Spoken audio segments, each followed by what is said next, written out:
Anyway, we're going to be talking about some Mind Bullet today. We're going to talk about some Kratom. I know people have a lot of questions about it all the time. And I was actually talking to a friend of mine that knows quite a bit about it.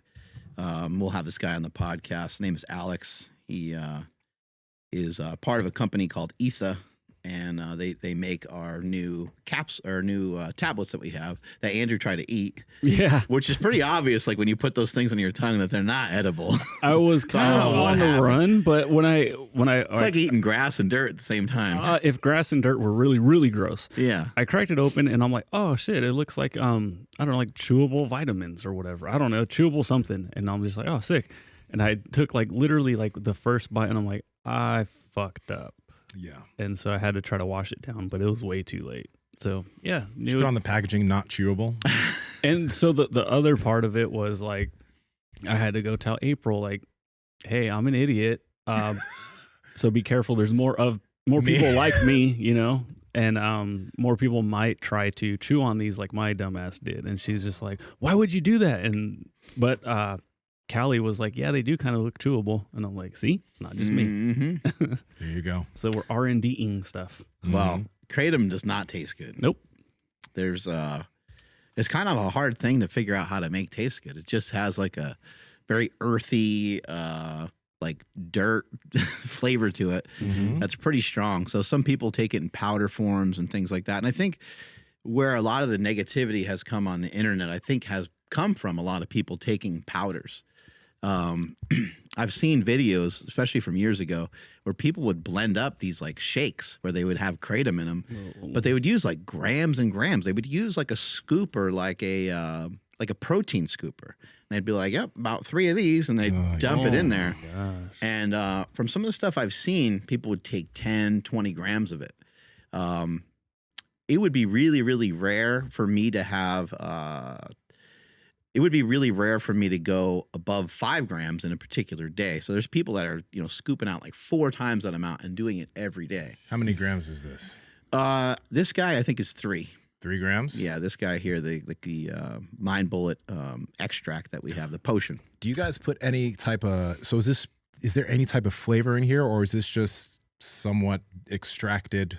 It's an extract, and it has some a little bit of oil in it, just to kind of make it a liquid thing to kind of get down, but it's gross. It is gross, but it's not gross where it's like you take it and you're like, oh, you know, it's like Pepto-Bismol. Right. He doesn't explain how much he's putting in here, whoever this guy is. Sorry, I can't credit you, but I just want to show how much honey he puts inside this cup. Kratom tastes good. He just turns it upside down.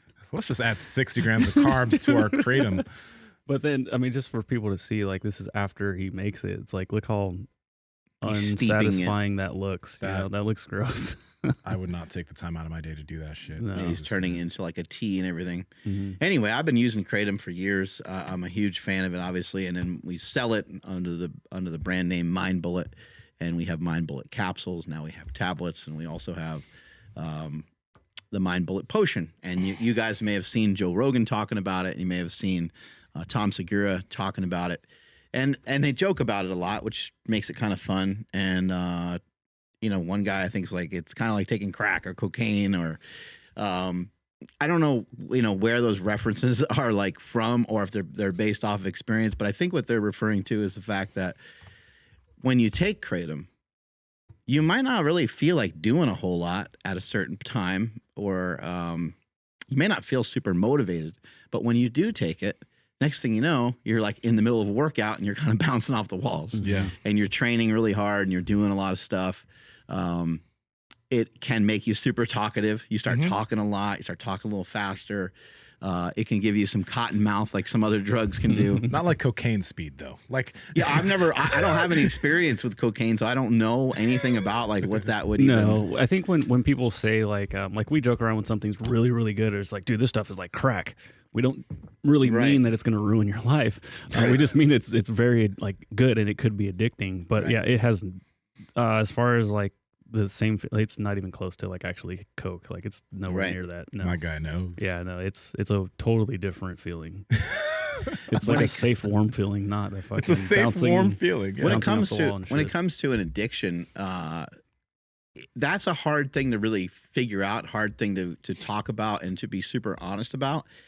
I don't feel like I'm addicted to it, but I like it so much that I do it often. So maybe I am addicted to it. Maybe I'm as addicted to it. Maybe I'm more addicted to it than caffeine or coffee.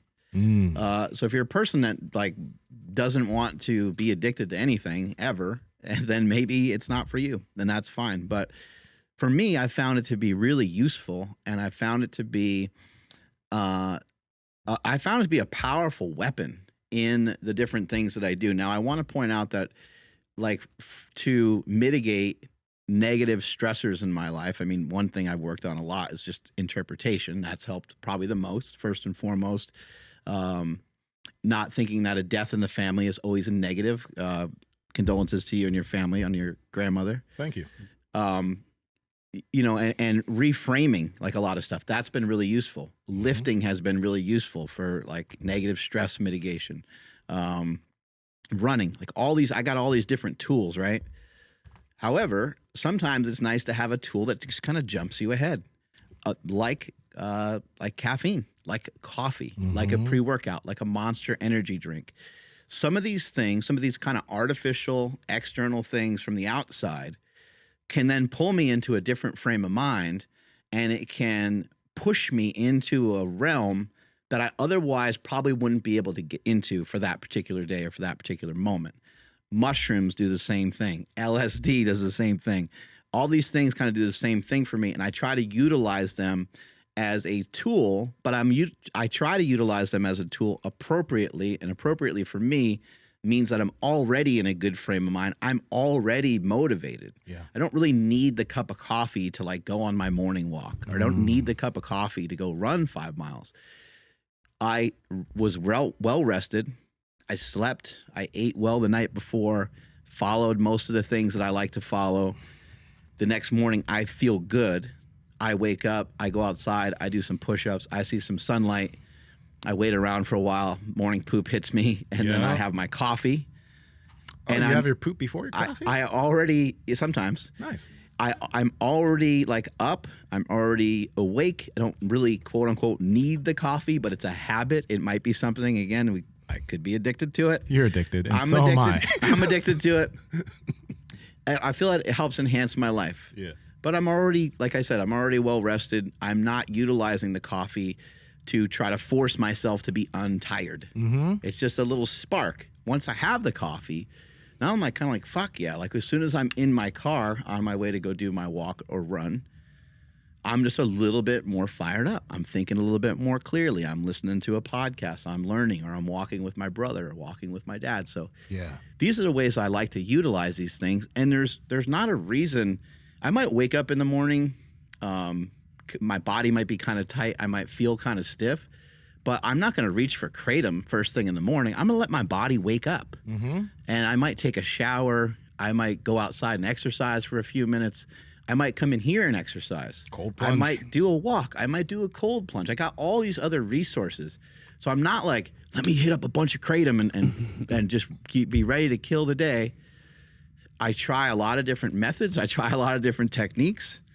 And sometimes when we get done with a podcast and I'm like, man, I'd just rather go the fuck home than to go run. I'd rather go home than to lift. I'm like, you know what? Let me just go in the gym. I'm going to take a little bit of Kratom. I'm going to go in the gym. I'm just going to do a couple sets. Next thing you know, I do a full workout, and then I go for a fucking run. That's how I like to utilize it. Yeah. Power Project family, I hope you guys are enjoying this episode. Now, I want to talk to you guys about 3 things that have vastly improved our sleep, because you guys know how fucking important that is at this point. The first thing are the blue light blocking glasses from Bond Charge, because they help you start producing the melatonin you need to produce before you go to sleep.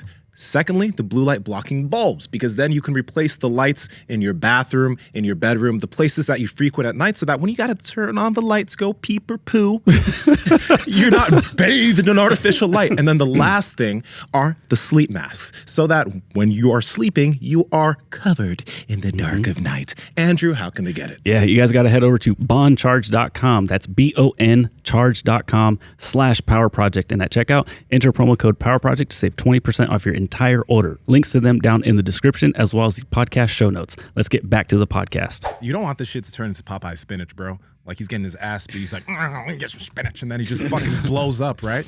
And it's funny that you said the coffee thing because, I mean, we're all somewhat addicted to caffeine. Let's be real. I think it's the one substance in the United States and probably all over the world that like everybody's addicted to, but we're all okay with. Yeah, tea as well. Even, tea's real popular worldwide. Absolutely. But, you know, if you're not getting enough rest, a lot of people will use caffeine to be the thing that wakes them up, even though they're not well rested. It's like, do these habits that we talk about all the time, getting good sleep, working out, all that type of shit, so that you feel good already and that everything else just adds on to that. Because it's the same thing with pre-workout, right? Pre-workout is something that a lot of people will use, and then they'll start to become dependent on the pre-workout to actually have good workouts. So there were times when I was younger, in my early 20s, and I'd go to 24-hour fitness, and I'd park, I'd be like, where's my C4? And I'd just be like, fuck. And then I go in and I don't have as good of a workout because I'm in my head that I needed this C4. That's why I stopped taking pre-workout, because I didn't want to have to rely on a substance to actually feel good for whatever I'm about to do. And I look at Kratom in the same way. It's like that's why I'm also happy with the way that we've talked about Mind Bullet and Kratom, because there's so many people on the internet and they've gone too wild with it. Let's say that they start taking way too much, they do grams and grams and grams, and they get addicted, and all this wild shit happens. And by the way, substances hit people differently.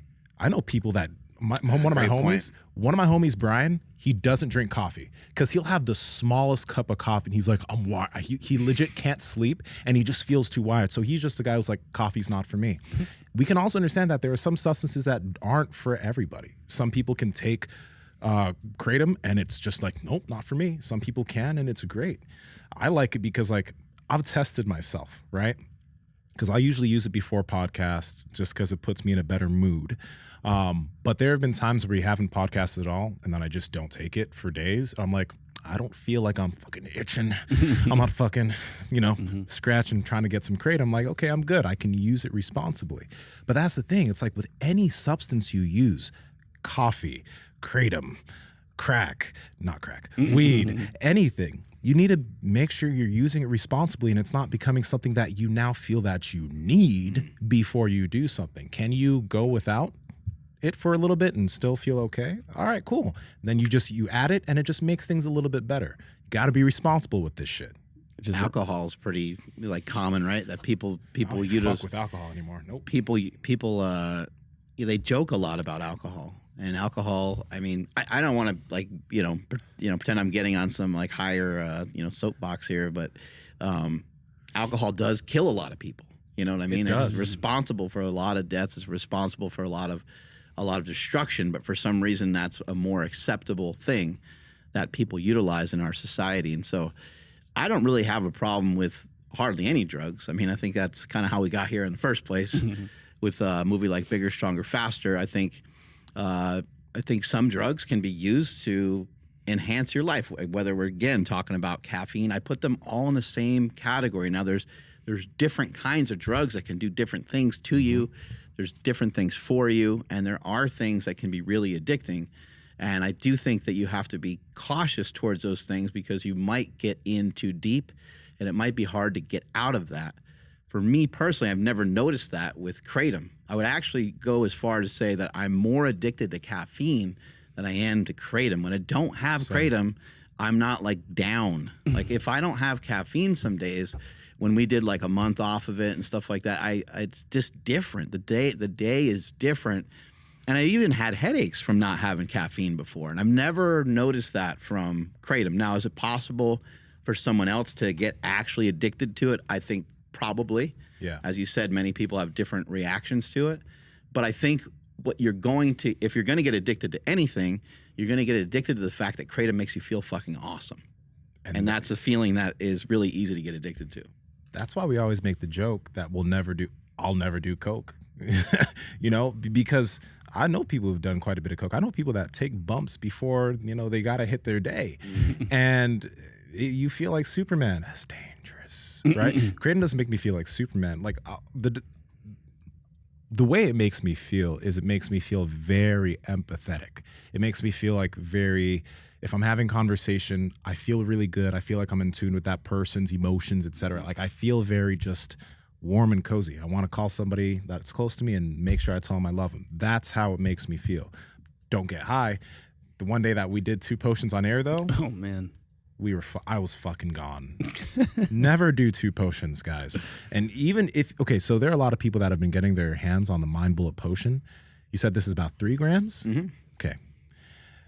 My first suggestion, actually, Andrew, would you like to walk people through how they should probably come across the Mind Bullet potion? Well, I mean, because I had a pretty bad reaction from it. But yeah, no, I would say, I mean, also you were sensitive to the amount of it. I am sensitive to it. So like, honestly, for me, I would just say like try the capsules before you even try the potions. But if you already have the potion, I don't know, it's a very small vial and you're going to be like this little tiny thing. And you're going to, when I say try taking a quarter of it to see how you feel, you're going to be like, this isn't going to do shit. It's like, well, we don't know what it's going to do to you. You don't know what it's going to do to you. Yeah. And just like, well, not just like, but similar to an edible, when you already had too much, you kind of can't do anything about it. You just got to ride that wave. That's kind of an edible. It's not near. No. Well, I mean, but what I'm saying is like, Yeah. so for me, like when I took an entire one, I started getting sick, and there's nothing you can't go back. Right. So like my stomach started hurting. I ended up throwing up. And then after that, I felt better. But like the whole time leading up to that, I was just like, dude, what's going on here? Like, I don't feel good. Mm-hmm. Started like feeling like real clammy and like pale, like just like, ugh, like this isn't good. And so now it's like, I only take the capsules, but I've never, it didn't have a reaction to where I was just like, oh, it's dangerous. It's like, no, I took way too much for myself. Yeah. And the capsules, I'll take like 2 to 3, I don't know, like maybe twice a week. Mm-hmm. Although I haven't taken it in, I don't know, like a week or so. Yeah. I love the way like I get work done on it. I don't necessarily feel anything, but what I do notice is that like I'm less distracted. I'm a little bit more You're able to zoned in. focus better. Yeah, I got that like tunnel vision where I'm in the zone, and it's usually a lot harder for me to get into that zone without it. But that doesn't mean I have to have it, because when I'm at home, I don't have it around me. Actually, you know, that's a lie. I do have some, but it's just not like how this one right here, you know, like right in front of me. Mm-hmm. So like I just don't take it at home, not for any like moral purposes or any reasons or anything like that. I just don't happen to have it at home. Yeah. Have you ever used it for pain? I did, because when I was first learning about it, and then I'd ask you about it, you're like, yeah, it should definitely give you some pain relief, but I've never felt any pain relief from it. Did you ever blast a bunch of it just to see? No. So the most I have ever done was the one capsule of potion from Mind Bullet, and then I've taken 8 capsules, not at the same time, separate times. The potion was it hit me very hard. Yeah. The capsules felt similar to when I would take 4. Like it didn't feel like it was like multiplied. You know, it just felt like it was more of this, not even more of the same. It was just felt the exact same as taking less. So I never taken any more than 3 at this point now. But for my back pain, I didn't feel it, but it did put me in a good mood. So maybe for that time, I didn't feel it as much. So maybe I guess it did help. But I would say for me, no, I've never felt any benefits from back pain. I've used it here and there for pain. And my dad, when we were in New Jersey, he was like a little banged up. I don't know, just every once in a while his hip will bug him. And so we're like, hey, take some Kratom. He's like, it doesn't usually. He's like, I don't know. I don't really feel much of it, you know. So we gave him a pretty good dosage of it. Yeah. And next thing you know, he was keeping right up with us Nice. on our walk. And Yeah. I've had a lot of effects like that. One thing I would say is like, it's temporary. You know, like if you have pain, like your pain is coming from somewhere. So it's not going to eliminate pain like a painkiller or a muscle relaxer. Those things don't do anything for your actual pain. They just get you high is what they do. They put you into a different thing. And Kratom might do the same thing. You could kind of argue that it does something similar. But it's not actually like getting you out of pain. It's only getting you out of pain for that moment. So keep that in mind. Like if your ankle hurts and you want to run for the day and you take some Kratom and you go run, well, the next day your ankle might hurt even worse. Yeah. So understand there's a risk to reward ratio on all this stuff. And what are you gonna do though? Like oh shit, Kratom got rid of my ankle pain, and the second I'm not drinking it or the effects wore off. I got to drink more. So like, are you really going to be drinking, like 10 Kratom shakes a day or whatever? You just do it every day. Like, obviously that's not the answer. To mask it. Yeah. My boy's uncle, he's had back pain for years, and from his shit is more like he was getting older. He didn't really exercise much. It wasn't in his habit to exercise, so he started having some really bad back pain. So I did end up giving him a bottle of this, and he was like doing 4 or 5 a day. And he's like, yeah, when I use it, I don't pay attention to my pain nearly as much. I can get around and do things. I think that's where a benefit can be with people in pain, because if you're in so much pain that it's debilitating to just get up and do the shit you need to do to potentially help you get out of pain, which is probably doing some type of exercise or getting active or getting moving, that's going to be the thing that gets you out of pain, and pain is stopping you from even doing that. This can be a real good benefit. I'm not saying everybody, but I know I gave it to him, and he was just like, I kind of need to get more of this because like it's helping a lot with my pain. He ended up getting surgery later, and he's not in as much pain now. He still uses it, but that's the thing. It helped him to get the momentum going, Right. so he could start doing some shit. Because some people, they're just sitting around because they're in pain, and that sucks. I remember you mentioning like ibuprofen, like it got you through some soccer workouts and things like that back in the day. That was bad, man. And maybe it wasn't a great idea to do that. But it did keep you active to be able to be in the starting lineup, right? Like it allowed you to continue to play. So I think sometimes some of these things, it could just like bridge the gap, but you'll still have to fix whatever the actual problem is. Absolutely. I've heard some people say they've taken it for things like anxiety. Again, it's not going to rid you of anxiety. You're not going to take it and have this like, it doesn't work the way a psychedelic might work. A psychedelic might take you into an experience that may crush your depression. It may crush your anxiety. You may have such an experience there that you learn something to where you're like, yeah, man, I probably do need to chill the fuck out. That was actually really interesting. Those mushrooms showed me something really dope. That's how people are utilizing some of those plant medicines. But Kratom doesn't do that for you. Kratom might put those things on the back burner for a moment, but you're still going to have to do the work to rid yourself of the anxiety, or to fix your ankle pain, or to fix your back pain, or whatever the thing is that's really bothering you. Pat Project family, we appreciate you checking out this clip. Check out another one. Just go check out another one. Or comment down below and let us know what you liked about this one. But we love you guys, and we're going to keep bringing you the heat. So comment, subscribe, and all that good stuff, okay? Peace.